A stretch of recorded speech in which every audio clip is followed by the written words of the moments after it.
台湾即马唔那是欠水嘛欠火，因为疫情警戒提升，民众减少出门，也无人去关火。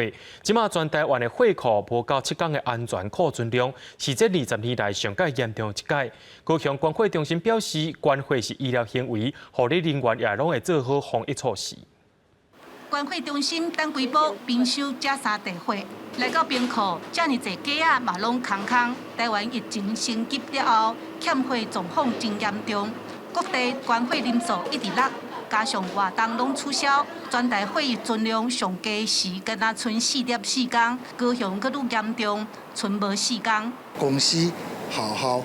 还有一寡像迄部队，因为因对即个群聚的活动因有疑虑，所以讲变说就是讲取消足侪团体关火活动。顶礼拜六的时阵，高雄中心敢若剩无到4天的库存，这是相当，这算20年来算较严重的迄个欠火情形。高雄关火中心遮平常时一天会当抽50-60地火，即马一天抽无30地，差不多落一半。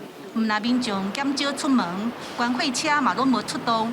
关火中心按算，一直到5月底，至少会减少8000地。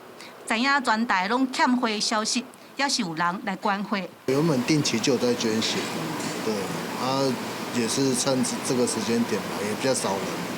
现在反而比较安全了。我平常就有在捐，刚好有算过，就是还可以再捐，然后就又看到大缺血，所以才来捐。关火中心表示，关火是医疗行为，无算捐助。来关火一切嘛拢照防疫规定。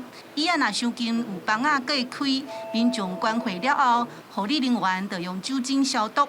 另外，消毒毯仔一人一领，希望民众会当安心来关火。记者陈嘉文、赖伟哲高雄报道。